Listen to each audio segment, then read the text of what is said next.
Hello नमस्कार प्यारे साथियों, एक बार फिर से स्वागत है आप सभी का हमारे इस ऑनलाइन स्टडी प्लेटफॉर्म पर। आज की क्लास में हम शुरू करने वाले हैं अपना डीसी मोटर वाला चैप्टर। कौन सा? दिष्ट धारा मोटर वाला। कल की क्लास में जो हमने अपना डीसी जनरेटर वाला चैप्टर कंप्लीट कर लिया था। कौन सा? डीसी जनरेटर वाला। अगर आपको डीसी जनरेटर वाला चैप्टर अच्छे तरीके से समझ आ गया है तो डीसी मोटर को समझना आपके लिए कोई ज्यादा बड़ी बात नहीं है। उसी से रिलेटेड होता है डीसी जनरेटर से, बस केवल थोड़ा बहुत फर्क होता है, उसके बारे में हम आगे पढ़ेंगे। बाकी जो संरचना वगैरह होती है डीसी जनरेटर की और डीसी मोटर की, एक ही जैसी संरचना होती है। अंतर क्या होता है डीसी मोटर और जनरेटर में? देखिए, जो डीसी मोटर होती है, डीसी मोटर तो इलेक्ट्रिकल पावर को, किसको? इलेक्ट्रिकल पावर को मैकेनिकल पावर में बदलती है। इलेक्ट्रिकल पावर को मैकेनिकल पावर में बदलती है। और जो डीसी जनरेटर होता है, डीसी जनरेटर मैकेनिकल पावर को इलेक्ट्रिकल पावर में बदलता है। ये जो है मुख्य अंतर होता है इन दोनों के बीच में। एक दूसरे के अपोजिट होता है। वो डीसी मोटर इलेक्ट्रिकल को मैकेनिकल में बदलती है और डीसी जनरेटर जो होता है वो मैकेनिकल को इलेक्ट्रिकल में बदलता है। ये इनके अंदर मेन डिफरेंस है। और जो डीसी जनरेटर होता है, डीसी जनरेटर की रेटिंग केडब्ल्यूए में दी जाती है। किसमें? केडब्ल्यूए में दी जाती है। और जो मोटर होती है डीसी मोटर, उसकी रेटिंग एचपी में दी जाती है। किसमें? हॉर्स पावर में दी जाती है। और जो डीसी मोटरों का ज्यादातर इस्तेमाल किस लिए किया जाता है?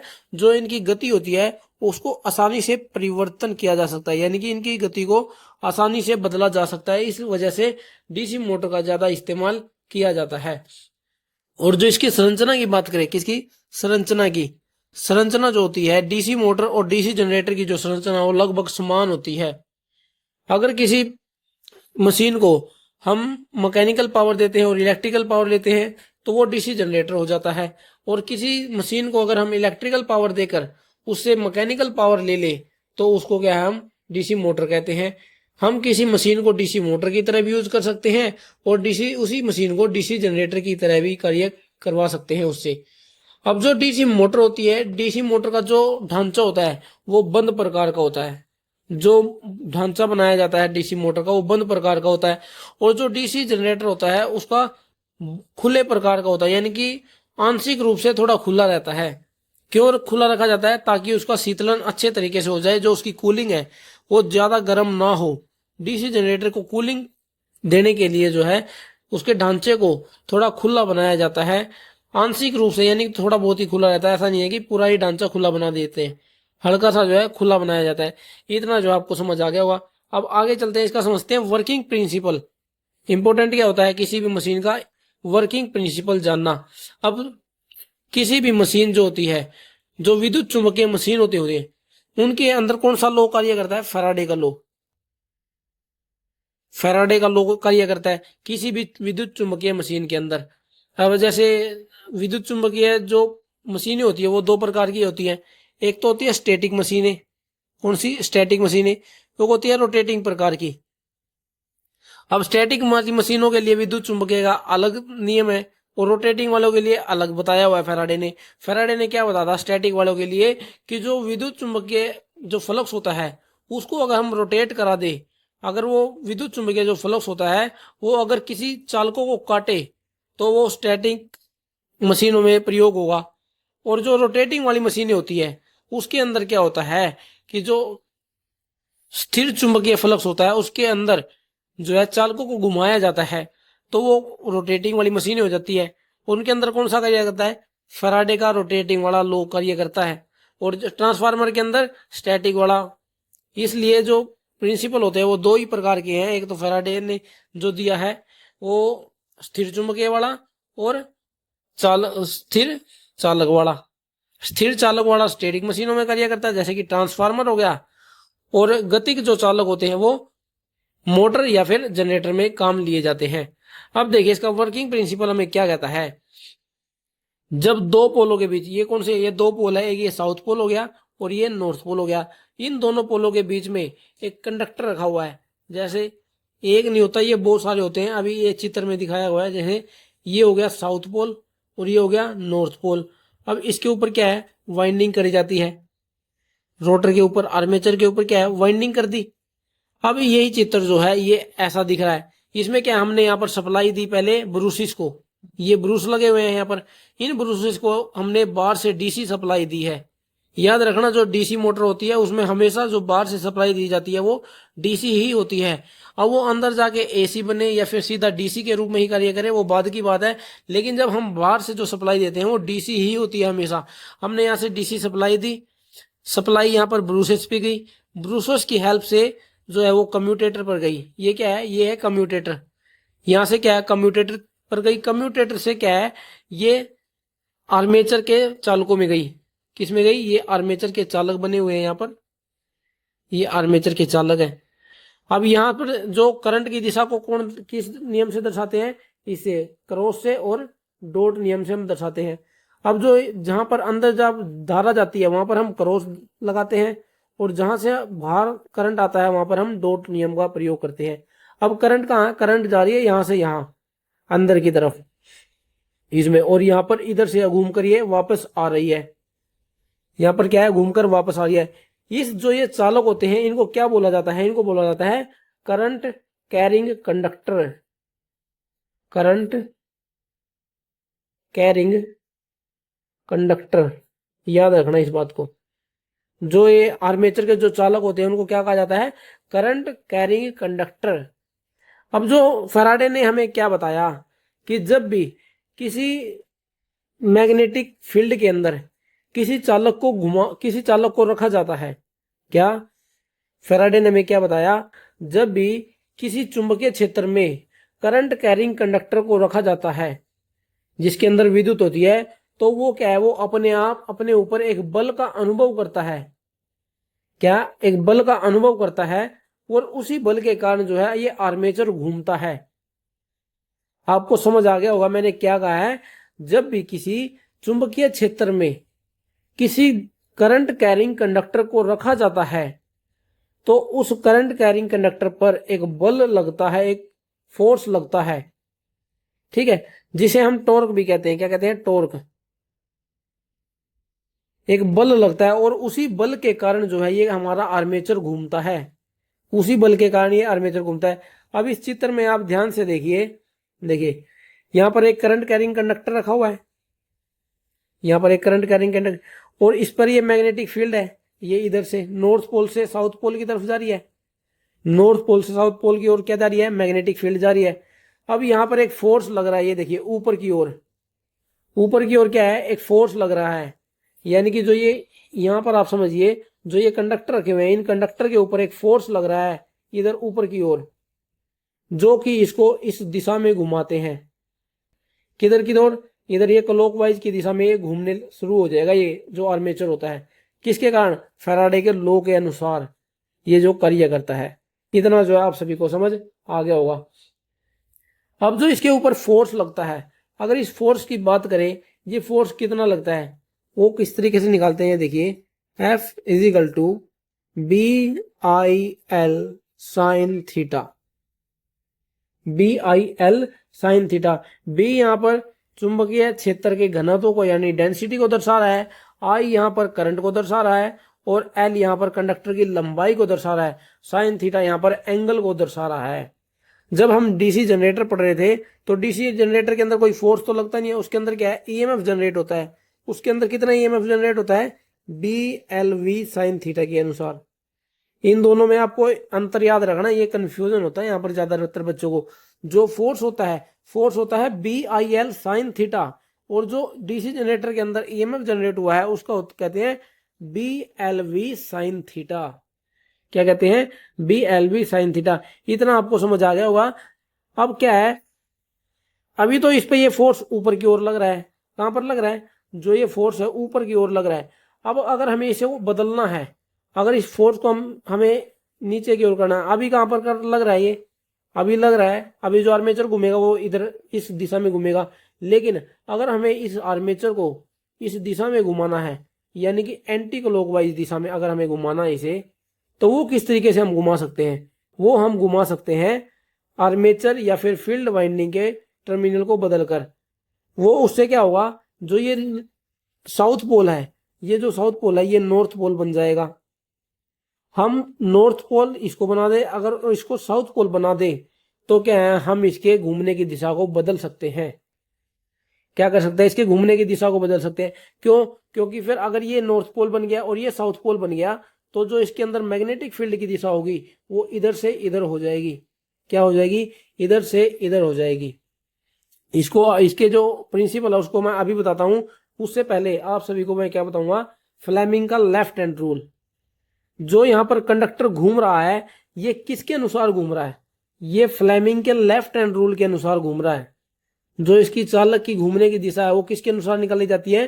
फ्लेमिंग के लेफ्ट हैंड रूल से निकाली जाती है। वो किस तरीके से? देखिए, जो चुंबकीय फील्ड की दिशा है वो हमारी तर्जनी उंगली दर्शाती है।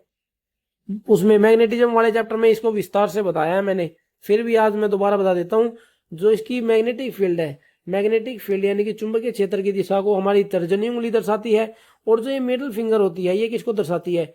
ये करंट की दिशा को दर्शाती है कि करंट जो है उस सर्किट में कहां से कहां जा रहा है। उसको कौन दर्शाता है?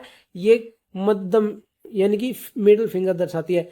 और जो ये अंगूठा होता है ये हमारे चालक के घूमने की दिशा को दर्शाता है। क्या दर्शाता है? चालक के घूमने की दिशा को दर्शाता है। अब देखिए,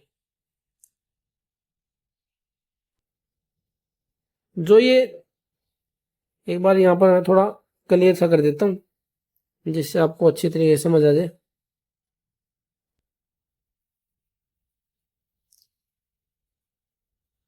देखिए क्या होता है, जब यहां पर करंट इस दिशा में जा रहा था, अंदर की ओर जा रहा था, और यहां से बाहर की ओर जा रहा था, आ रहा है, और मैग्नेटिक फील्ड की दिशा नॉर्थ से साउथ है, इधर की तरफ है, तो फोर्स कहां लग रहा है? ऊपर की ओर फोर्स लग रहा है।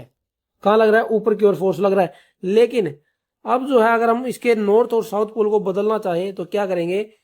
जो इसके फील्ड के जो कनेक्शन होते हैं उनको बदल देंगे, तो यहां पर बन जाएगा नॉर्थ पोल और यहां पर बन जाएगा साउथ पोल।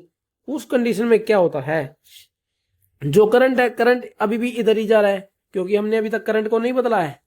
करंट की दिशा सेम टू सेम है। करंट जो है इधर से ही जा रहा है अंदर की ओर और इधर से बाहर की ओर आ रहा है। लेकिन जो मैग्नेटिक फील्ड की दिशाएं हैं वो बदल गई हैं। अब वो इधर से इधर जा रही है। एक मिनट, कहां से? इधर से इधर की ओर जा रही है। अब जो लेफ्ट हैंड रूल है वो देखिए, इस चित्र में देखिए आप। अब अगर इसको, फील्ड को कहां दर्शा रही है? ये उंगली दर्शा रही है। फील्ड को हमारी ये उंगली दर्शा रही है। अब करंट क्या? करंट बाहर की तरफ थोड़ी आ रहा है, करंट जा रहा है अंदर की तरफ। और उस कंडीशन में जो ये उंगली है ये इधर अंदर की ओर बनेगी। आप जो ना अपने हाथ का इस्तेमाल करें और उसमें देखें, आप जो जो उंगली आपकी तर्जनी उंगली है उसकी दिशा इधर की ओर होनी चाहिए, और जो मिडिल फिंगर है उसकी दिशा आपके फोन के अंदर की तरफ जानी चाहिए। जैसे आपका फोन है उसके अंदर घुसनी चाहिए। ठीक है, तो उस, अगर आपका हाथ ऐसे जा रहा है, अगर आपकी तर्जनी उंगली इधर की ओर है और जो मिडिल फिंगर है वो फोन के अंदर की तरफ जा रही है, यानी करंट को कौन दर्शाएगा? ये बीच वाली उंगली दर्शाएगी। और बीच वाली उंगली का, और करंट कहाँ जा रहा है? अंदर की ओर जा रहा है। तो उस कंडीशन में जो आपका अंगूठा होगा ना, वो अंगूठे का जो दिशा होगी वो नीचे की ओर आएगी। आप अपने प्रैक्टिकल करके भी इसे देख सकते हैं। जो इसका अंगूठा है ना, अंगूठा कहाँ बनेगा? उसका नीचे की ओर बनेगा। तो उस कंडीशन में जो फोर्स है नीचे की ओर लगेगा। तो इस कंडीशन में जो घूमने की दिशा होगी वो बदल जाएगी, वो विपरीत हो जाएगी। अब जो है कंडक्टर एंटी क्लॉकवाइज घूमने लग जाएगा। अगर हम पोल की पोलराइजेशन बदल दे, नॉर्थ को साउथ कर दे और साउथ को नॉर्थ कर दे, तो क्या है, हम मोटर के घूमने की दिशा को बदल सकते हैं। आप ये जो है प्रैक्टिकल करके भी देख सकते हैं। इतना जो आप सभी को समझ आ गया होगा। और फोर्स क्या लगता है? BIL sine theta. और जो फ्लेमिंग का लेफ्ट हैंड रूल है वो आपको समझ आ गया होगा। जो अंगूठा होता है वो चालक के घूमने की दिशा को दर्शाता है, और जो उंगली होती है तर्जनी उंगली वो चुंबकीय क्षेत्र की दिशा को, और जो मध्य उंगली होती है, मिडिल फिंगर होती है, वो किसको दर्शाती है? करंट की दिशा को। आप जो है प्रैक्टिकल करके भी देख सकते हैं इससे, जो मैंने आपको बताया है। ठीक है, अब जो है ना मैं आपसे एक सवाल पूछता हूं। एक कंडीशन है जनरेटर की, क्या है? जनरेटर की। और एक कंडीशन है मोटर की। अब जनरेटर में तो फ्लेमिंग का राइट हैंड रूल कार्य करता है। कौन सा? राइट हैंड रूल कार्य करता है। और मोटर में करता है लेफ्ट हैंड रूल। मोटर में करता है लेफ्ट हैंड रूल। अगर हम करंट को और फील्ड को एक जैसा रखें। एक हमारे पास जनरेटर है, एक हमारे पास मोटर है। अगर जनरेटर के अंदर और मोटर के अंदर, दोनों के अंदर करंट की दिशा और फील्ड की दिशा एक जैसी रखें, सवाल को ध्यान से सुनना, अगर हम करंट की दिशा को और फील्ड की दिशा को जनरेटर में भी और मोटर में भी सेम रखें, और उस कंडीशन में जनरेटर जो है क्लॉकवाइज घूम रहा है, क्या घूम रहा है, क्लॉकवाइज घूम रहा है, तो उस कंडीशन में जो मोटर है वो क्लॉकवाइज घूमेगी या फिर एंटी क्लॉकवाइज घूमेगी। आप सोचिए क्या हो सकता है। आप अपने मन में सोचिए कि अगर जनरेटर जो है, जनरेटर और मोटर के अंदर करंट की और फील्ड की दिशा को एक जैसा रखे और जनरेटर उस कंडीशन में क्लॉकवाइज घूम रहा है, तो मोटर क्लॉकवाइज घूमेगी या फिर एंटी क्लॉकवाइज घूमेगी। आप अपने मन में सोचिए क्या हो सकता है। देखिए मैं बताता हूं आपको, आप इस डायग्राम को समझिए, देखिए ध्यान से समझना इस डायग्राम को। ये तो है लेफ्ट हैंड रूल और ये है राइट हैंड रूल। ये लग रहा है मोटर के अंदर और ये लग रहा है जनरेटर के अंदर। अब क्या इसमें फील्ड की दिशा देखिए, फील्ड की दिशा इधर से इधर है, कहां से, यहां से यहां है, यानी कि इस दिशा में है। और जो लेफ्ट हैंड रूल है इसमें भी जो है इधर से इधर है, ठीक है। अब अगर जो करंट है, इस करंट को कहा नीचे की ओर नहीं है, ये करंट जो है हमें अंदर की ओर करना पड़ेगा। ये डायग्राम वैसे गलत है, आप अपना जो है ना हाथ है, आप अपने हाथों को करके देख लीजिए। एक दोनों को आपको समान रखना है, फील्ड को, और जो करंट है एक के अंदर, इसके अंदर इधर जा रहा है, करंट की अंदर की ओर चला गया। तो इस डायग्राम में भी अगर करंट की दिशा अंदर की ओर होती तो हम इस डायग्राम को ठीक बता सकते थे, लेकिन इसमें क्या है, करंट जो है बाहर की ओर आ गया, तो हम इसे समझ नहीं सकते। आप जो ना अपने हाथों करके देखिए, मैग्नेटिक फील्ड की दिशा को आपको इधर रखनी है, और जो मिडिल फिंगर है उसको अंदर की ओर रखनी है, दोनों हाथों के लिए, दोनों हाथों से। करंट की दिशा को हमने अंदर कर दिया और इसकी भी दिशा को अंदर कर दिया, तो क्या होगा, ये जो अंगूठा है ना, अंगूठा बन जाएगा नीचे की ओर, आपका अंगूठा आ जाएगा नीचे की ओर। और इस कंडीशन में देखिए अंगूठा जो है ऊपर की ओर है, और घूमने की दिशा को कौन दर्शाता है, चालक के घूमने की दिशा को दर्शाता है अंगूठा।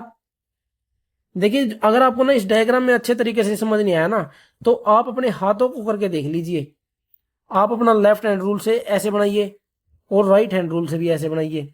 जो आपका जो मिडिल फिंगर है ना, मिडिल फिंगर की जो दिशा है वो अंदर की ओर होनी चाहिए, अंदर की ओर माने आपके फोन की तरफ, ठीक है। तो उस कंडीशन में लेफ्ट हैंड रूल का, तो जो लेफ्ट हैंड का जो अंगूठा होगा वो तो ऊपर की ओर बनेगा, और जो राइट हैंड का अंगूठा होगा ना वो नीचे की ओर आ जाएगा।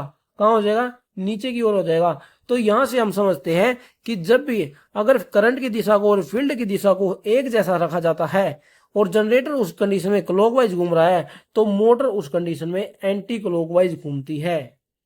क्या घूमती है, एंटी क्लॉकवाइज घूमती है। ये जो मैंने आपको डायग्राम की हेल्प से ही बता दिया है। और वैसे आपको याद रखना, अगर करंट और फील्ड की दिशा को एक जैसा रखा जाए तो दोनों के घूमने की दिशा को एक दूसरे के विपरीत होती है, एक क्लॉकवाइज घूमती है तो दूसरी एंटी क्लॉकवाइज घूमती है। अगर इस कंडीशन में जनरेटर जो है एंटी क्लॉकवाइज घूम रहा होता, तो उस कंडीशन में मोटर जो है क्लॉकवाइज घूम रही होती।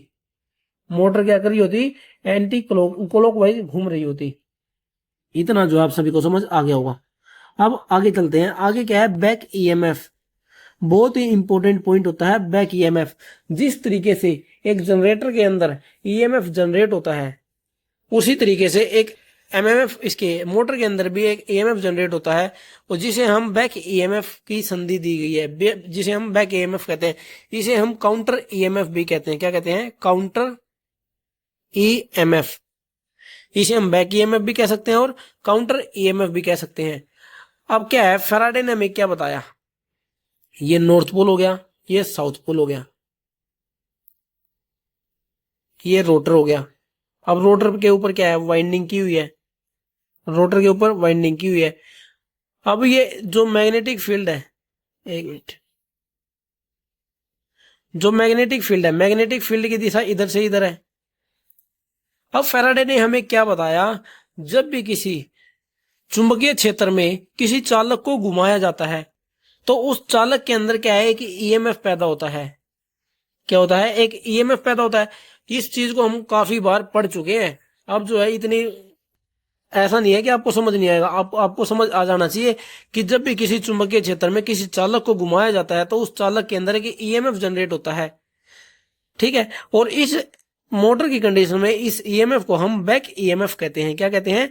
बैक ईएमएफ कहते हैं। इतना आपको ध्यान रखना है। क्यों? अब ऐसा नहीं है कि मोटर के अंदर कोई ईएमएफ जनरेट नहीं होता, मोटर के अंदर भी ईएमएफ जनरेट होता है। देखिए इसको ना आप इस तरीके से समझिए,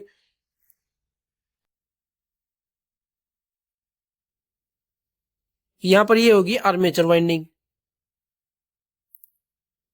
और यहां पर होगी शंट वाइंडिंग, शंट वाइंडिंग। अब ये मोटर की, चूंकि ये मोटर की कंडीशन है, मोटर की कंडीशन में हम बाहर से सप्लाई देते हैं, वोल्टेज देते हैं। क्या करते हैं? बाहर से एक वोल्टेज सप्लाई देते हैं। अब क्या है, यहाँ पर जो है ये अपना यहाँ से करंट जाएगा अंदर, यहाँ पर क्या है ईएमएफ जनरेट होगा। और ये ईएमएफ क्या है, ये जो शंट का ईएमएफ है, इस ईएमएफ के बीच में इस आर्मेचर को घुमाया जाता है। ये आर्मेचर क्या है, इस ईएमएफ में घूमता है, जिसके कारण इस आर्मेचर के अंदर एक ईएमएफ पैदा होता है, जिसे हम ईबी से लिखते हैं। किसे? ईबी से। जो जनरेटर के अंदर ईएमएफ जनरेट होता है उसे हम ईजी से लिखते थे, लेकिन जो बैक ईएमएफ होता है, बैक ईएमएफ को हम ईबी से डिनोट करते हैं। किसे डिनोट करते हैं? ईबी से डिनोट करते हैं, बैक ईएमएफ। इस इन आर्मेचर के कंडक्टर के अंदर क्या है, एक ईएमएफ जनरेट होगा, जिसे हम ईबी से लिखते हैं। किसे? ईबी से लिखते हैं। अब मेरा एक बार फिर से आपसे एक सवाल है, देखिए जो यहाँ पर ईएमएफ जनरेट हुआ है, इस ईएमएफ जनरेट की वैल्यू कितनी होगी? देखिए तीन ऑप्शन है आपके पास, या तो इस बैक ईएमएफ की वैल्यू वोल्टेज से ज्यादा हो, जो यहाँ पर ये सप्लाई वोल्टेज है इससे ज्यादा हो। दूसरा ऑप्शन है जो बैक ईएमएफ है इसका मान कम हो वोल्टेज से। और तीसरा ऑप्शन आपके पास क्या है, ईबी का मान जो है इस वोल्टेज के बराबर होता है। क्या लगता है आपको क्या हो सकता है? जो ये बैक ईएमएफ जनरेट होता है यहाँ पर, इसकी वैल्यू क्या बाहर वाले वोल्टेज से ज्यादा होती है, या बाहर वाले वोल्टेज से कम होती है, या फिर उसी के बराबर होती है? आप अपने दिमाग में सोचिए क्या हो सकता है यहाँ पर, खुद सोचिए इस बात को।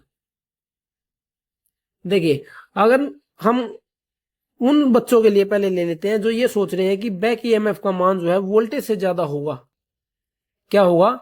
सबसे पहले तो आप ये समझिए, जो ये बैक ईएमएफ होता है ना, बैक ईएमएफ ये मोटर के अंदर जनरेटिंग के कारण होता है, जनरेटिंग ऑपरेशन के कारण,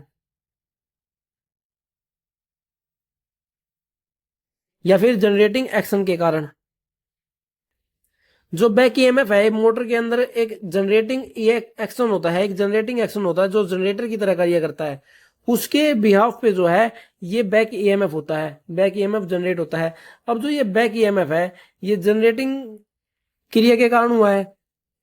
अब ये देखिए, अगर वोल्टेज इसमें, एक जो मोटर होती है, मोटर में करंट कहां से कहां जाता है?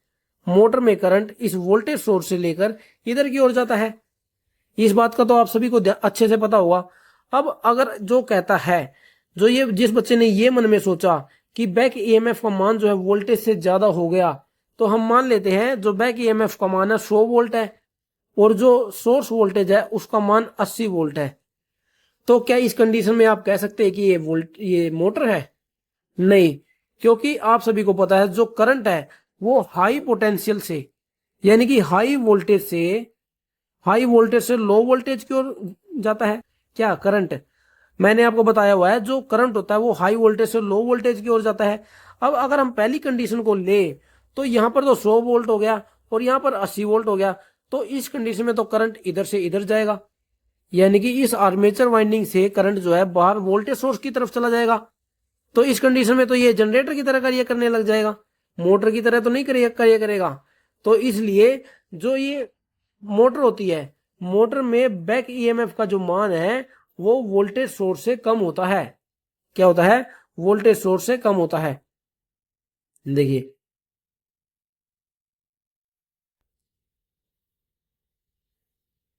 क्या होता है, जो ये बैक ईएमएफ का मान अगर हम 80 मान ले और सोर्स वोल्टेज का मान 100 वोल्ट मान ले, तो उस कंडीशन में करंट कहां से कहां जाएगा? इस वोल्टेज सोर्स से अंदर की तरफ जाएगा। इसलिए एक बात जो बहुत ही ज्यादा इंपॉर्टेंट है वो आपको क्या याद रखनी है, जो एक मोटर होती है, मोटर में बैक ईएमएफ का मान सदैव वोल्टेज सोर्स वोल्टेज से कम होता है। तभी यह एक मोटर की तरह कार्य करती है। अगर बैक ईएमएफ का मान वोल्टेज से ज्यादा हो गया, टर्मिनल वोल्टेज से ज्यादा हो गया, तो यह एक जनरेटर की तरह कार्य करने लग जाएगी, ना कि एक मोटर की तरह कार्य करेगी। और अब अगर हम तीसरी कंडीशन को फॉलो करो, जिसका बैक ईएमएफ का मान अगर वोल्टेज के बराबर हो गया, सोर्स वोल्टेज, तो उस कंडीशन में हम मान लेते हैं 100 वोल्ट इसका होगा और 100 वोल्ट इसका होगा। तो क्या इस कंडीशन में इस सर्किट के अंदर करंट जा पाएगी?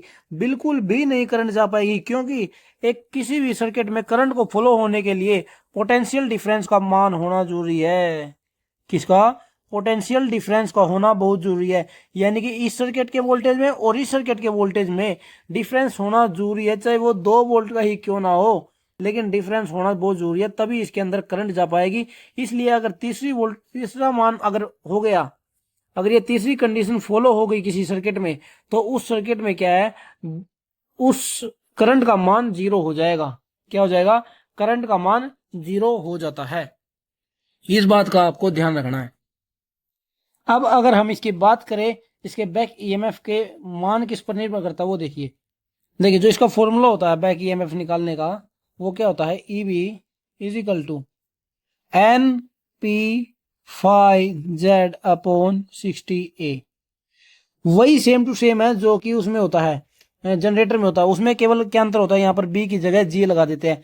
एन इसमें किसको डिनोट कर रहा है? एन यहाँ पर नंबर उसको मोटर की स्पीड को, किसको? मोटर की स्पीड को। पी यहाँ पर पोल को, फाई यहाँ पर फ्लक्स को, चुंबकीय फ्लक्स को, और जेड यहाँ पर आर्मेचर चालकों की संख्या को दर्शा रहा है।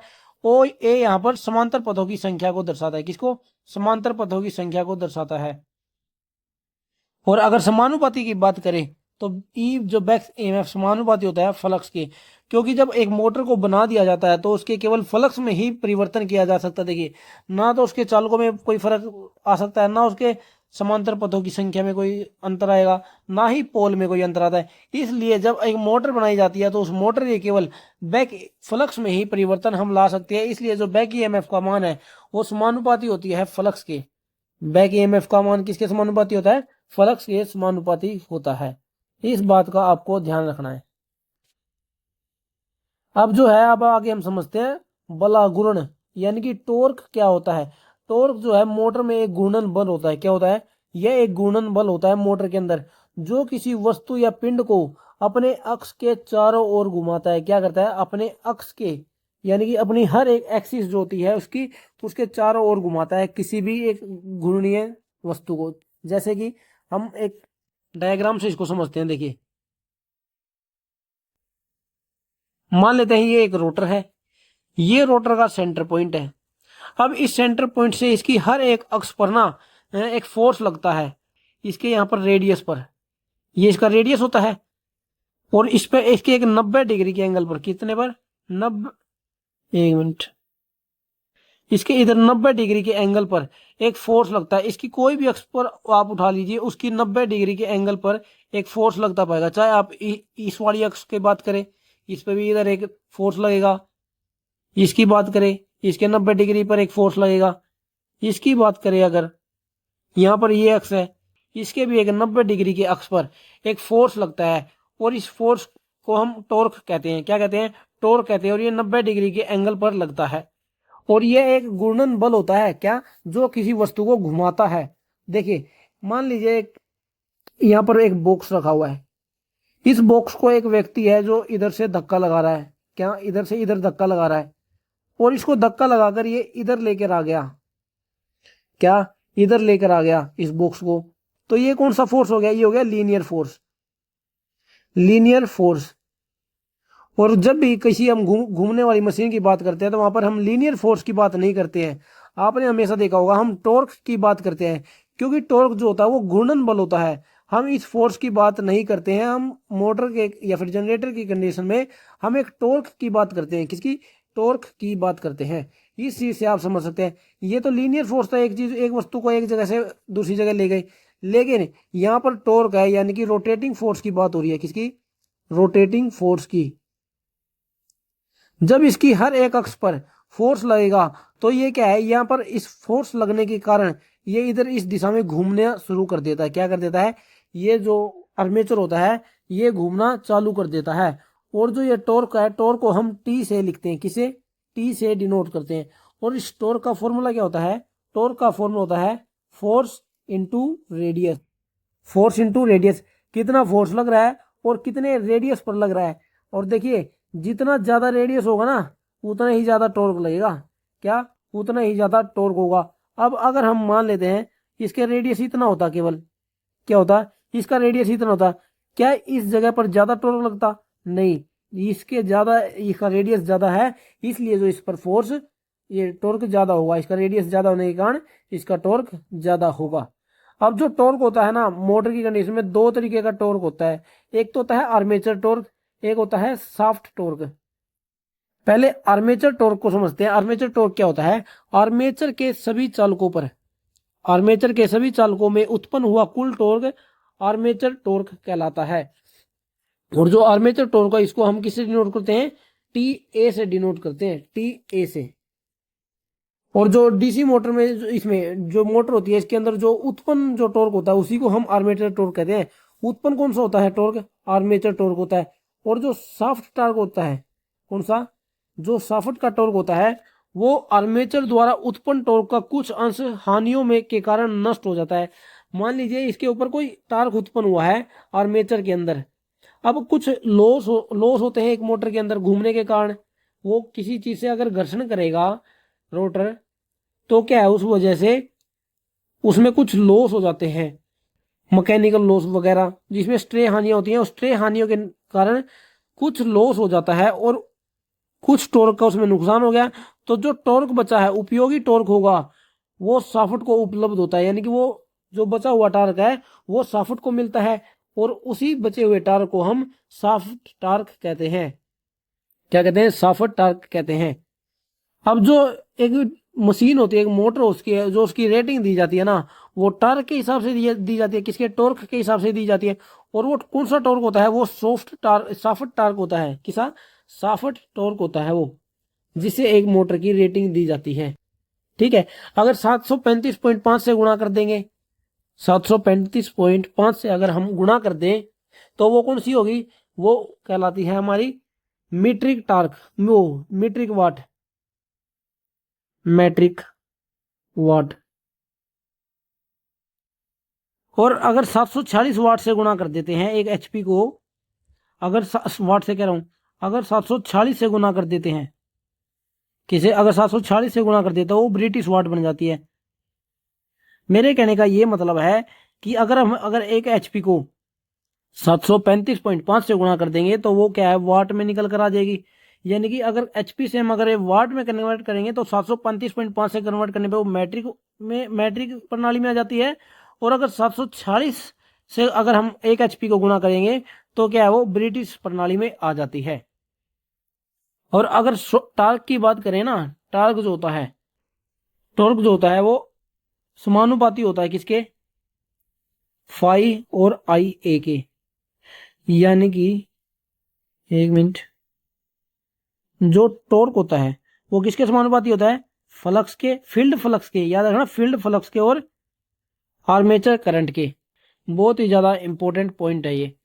जो आर्मेचर टॉर्क होता है वो फील्ड फ्लक्स के और आर्मेचर धारा के गुणनफल के समानुपाती होता है। क्या? आर्मेचर करंट और फील्ड फ्लक्स के गुणनफल के समानुपाती होता है एक टॉर्क। और एक क्या बताया मैंने, जो टॉर्क का एफ इंटू आर, यानी कि फ्रीक्वेंसी, ये फोर्स इंटू रेडियस। बहुत ही ज्यादा इंपॉर्टेंट है दोनों चीजें। उम्मीद है आप सभी को ना टॉर्क अच्छे तरीके से समझ आ गया। और टॉर्क केवल एक गुणन बल है जो अपने अक्ष पर वस्तुओं को घुमाता है। ठीक है। तो और किसी भी, जब भी हम मोटर या जनरेटर की बात करते हैं तो हमेशा टॉर्क की ही बात करते हैं। किसकी? टॉर्क की ही बात करते हैं। अब ना एक जनरेटर के अंदर भी मोटरिंग एक्शन होता है। क्या? जैसे एक जनरेटर होता है, जनरेटर के अंदर भी एक मोटरिंग एक्शन होता है। मोटरिंग एक्शन, ये तो हमने देख लिया कि एक मोटर के अंदर जनरेटिंग एक्शन होता है। कैसे? जो उसके अंदर बैक ईएमएफ जनरेट हुआ। लेकिन आपको पता है जनरेटर किस लिए काम में लिया जाता है? मैकेनिकल पावर को इलेक्ट्रिकल पावर बदलने के लिए। केवल इलेक्ट्रिकल के लिए तो यूज करते हैं, उसको घुमाने के लिए तो नहीं। यानी कि जो हमें आउटपुट में चाहिए उसके घूर्णन बल की तो कोई जरूरत होती नहीं है। लेकिन फिर भी एक जनरेटर में जो उसका आर्मेचर है वो घूमता है। और अगर वो घूमता है तो उसको, उस कंडीशन को हम बोलते हैं मोटरिंग एक्शन है ये। क्या है, मोटरिंग एक्शन है। जब हम किसी जनरेटर को बाहर से घुमाते हैं, क्या करते हैं, बाहर से उसको घुमाते हैं, तो उसको बोलते हैं टी एक्सटेंशन, यानी कि बाहर से हम उसे घुमा रहे हैं। या external, sorry extension, external, external होता है वो, क्या होता है, जो हम बाहर से उसको टॉर्क देते हैं उसको बोलते हैं एक्सटर्नल टॉर्क। और उसके जो अंदर जो घूमता है वो, उसको वो क्या बोलते हैं, इंटरनल टॉर्क, इंटरनल टॉर्क, याद रखना इसको। और इस कंडीशन में जो जनरेटर होता है ना, उसमें जो एक्सटर्नल टॉर्क होता है वो इंटरनल टॉर्क से ज्यादा होना चाहिए। क्या होना चाहिए, जो बाहर से हमने जो उस पर टॉर्क लगाया है उसका मान जो है ज्यादा होना चाहिए अंदर वाले टॉर्क से। अगर अंदर वाले टॉर्क का मान ज्यादा हो गया बाहर वाले टॉर्क से, तो इस कंडीशन में जो जनरेटर है वो मोटर की तरह कार्य करने शुरू कर देगा। किसकी तरह, वो जो जनरेटर है वो मोटर की तरह कार्य करना शुरू कर देगा, ना कि एक जनरेटर की तरह। ठीक है, इसलिए जो एक्सटर्नल टॉर्क का मान है वो ज्यादा होना चाहिए इंटरनल टॉर्क से। इस बात का आपको हमेशा ध्यान रखना है। अगर ऐसा नहीं होता है तो वो एक मोटर की तरह कार्य करना शुरू कर देगा। जिस तरीके से मैंने आपको बताया बैक ईएमएफ का मान कम होना चाहिए वोल्टेज से, उसी तरीके से एक्सटर्नल टॉर्क का मान ज्यादा होना चाहिए इंटरनल टॉर्क से। ठीक है दोस्तों, उम्मीद है आप सभी को इतना समझ आ गया होगा। दोस्तों आज की क्लास में करते हैं हम इतना ही, जो बाकी का बचा हुआ पार्ट है वो हम करेंगे कल की क्लास में। आज की क्लास में हमने क्या क्या समझा, इसका जो प्रिंसिपल होता है उसके बारे में समझा है, ये किस तरीके से कार्य करता है, और इसके अंदर फ्लेमिंग राइट एंड रूल किस तरीके से कार्य करता है, और कुछ हमने इसकी जनरेटर के साथ भी कंपैरिजन करके इसको देखा है। ठीक है, बैक ईएमएफ के बारे में इसका समझा है हमने, टॉर्क के बारे में आज समझा है। कल की क्लास में क्या है, हम इसके जो मोटर होती है उसका वर्गीकरण करेंगे। वर्गीकरण कैसे, जो ये सेपरेटली एक्साइटेड होता है, एक मोटर होती है जो सीरीज मोटर होती है, शंट मोटर होती है, कंपाउंड मोटर होती है, उनके बारे में हम कल की क्लास में विस्तार से पढ़ेंगे। और उसके बाद कुछ पार्ट बचेगा, जैसे कि इस मोटर को चलाने के लिए एक स्टार्टर की आवश्यकता होती है। वो कौन से स्टार्टर होते हैं, 2 बिंदु स्टार्टर होते हैं, 3 बिंदु स्टार्टर होते हैं, और जो इसकी स्पीड कंट्रोल है वो कैसे किया जा सकता है, इन सभी के बारे में हम कल की क्लास में, इसमें शायद 2 या फिर 3 पार्ट बनेंगे इसके। किसके, 3 पार्ट। डीसी जनरेटर के हमने 4 पार्ट में जो कंप्लीट कर लिया है डीसी जनरेटर के चैप्टर को, लेकिन जो डीसी मोटर है मुझे ऐसा लगता है कि वो हम 3 क्लास में कंप्लीट कर लेंगे। अगर नहीं होता तो फिर भी हम चौथी क्लास उसकी कर लेंगे, कोई प्रॉब्लम नहीं है। हमें जो है अच्छे तरीके से पढ़ना है, सारी चीजों को विस्तार से पढ़ते हुए चलना है। कोई भी पार्ट ऐसा नहीं रहना चाहिए जो एग्जाम की पॉइंट ऑफ व्यू से बहुत ही ज्यादा इंपॉर्टेंट है। इसलिए जो भी पॉइंट ऑफ व्यू से इंपॉर्टेंट है एग्जाम के, वो हम हर एक चीज को पढ़ते हुए चलेंगे, किसी भी चीज को नहीं छोड़ेंगे। अभी एग्जाम में आपके टाइम है, इस वजह से हम जो है हर चीज को विस्तार से पढ़ेंगे, एक एक चीज को आपको अच्छे तरीके से समझाऊंगा। आपका बस काम ये है कि आपको इस बैच के साथ लगातार जुड़े रहना है। ठीक है, हम भी लगातार मेहनत कर रहे हैं, आपको भी लगातार मेहनत करते रहना है। दोस्तों आज की क्लास में बस इतना ही, मिलते हैं नेक्स्ट क्लास में।